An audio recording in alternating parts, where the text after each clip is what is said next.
Hello students, আজকে উচ্চ মাধ্যমিকের অর্থাৎ ক্লাস 12-এর রাষ্ট্রবিজ্ঞান প্রজেক্টের বেশ কিছু অংশ আলোচনা করব। তো এই যে উচ্চ মাধ্যমিক প্রজেক্টের যে অধ্যায়গুলো, সেখানে এই প্রজেক্টের বেশ কিছু অধ্যায়গুলো আমি তোমাদের দিয়ে দিচ্ছি, সেগুলোকে তোমরা একটু দেখবে। তো এই প্রজেক্ট হচ্ছে তোমাদের 20 নম্বরের থাকে। তো সেক্ষেত্রে এই 20 নম্বরের মধ্যে তোমাদের করতে হবে যে কোনো প্রজেক্ট। এবার এই প্রজেক্টগুলো আমি পরপর দিয়ে দিচ্ছি। এটা হচ্ছে নাম্বার 1 হচ্ছে গ্রাম পঞ্চায়েতের কার্যাবলী। এইভাবে তোমরা লিখবে: ভূমিকা, গ্রাম পঞ্চায়েতের গঠন, তারপরে পদ্ধতিগত দিক।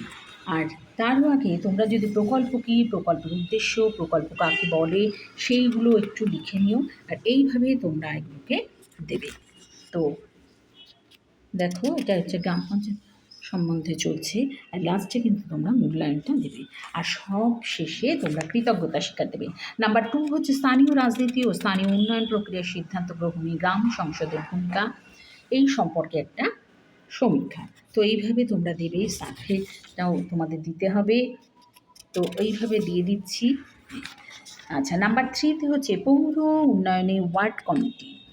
সেক্ষেত্রে এরকম ভূমিকা তোমরা দেবে, ওয়ার্ড কমিটি গঠন দেবে, তথ্য সংগ্রহ, ওয়ার্ড কমিটির সংক্ষিপ্ত কার্যাবলী, এইভাবে তোমরা দিয়ে দেবে।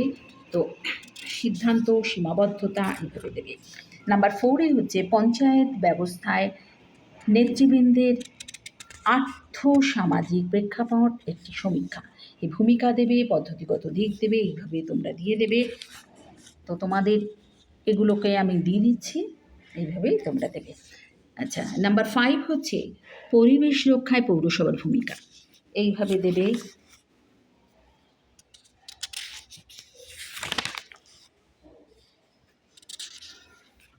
নাম্বার 6 হচ্ছে স্থানীয় স্তরে রাজনীতিতে মহিলাদের অংশগ্রহণ, এইভাবে দিয়ে দেবে।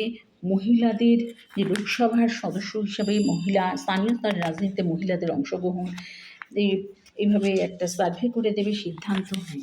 নাম্বার 7 দিচ্ছি নারীর ক্ষমতায়নে এক যুগান্তকারী পদক্ষেপ।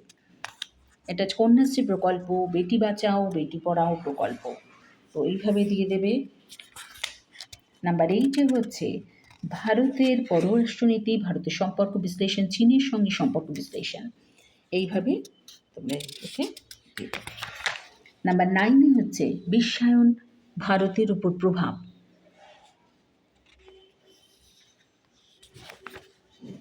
আর সব শেষে তোমরা যে কোনো প্রকল্পর শেষে এরকম কিন্তু কৃতজ্ঞতা স্বীকারটা দিতে কখনোই ভুলো না।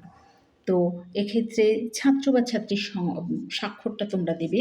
কৃতজ্ঞতা স্বীকার যেই দেখবে, কৃতজ্ঞতা স্বীকারের পরে ডান দিকে তোমরা ছাত্র বা ছাত্রীর স্বাক্ষর, আর এক্ষেত্রে তারিখ দিয়ে দেবে।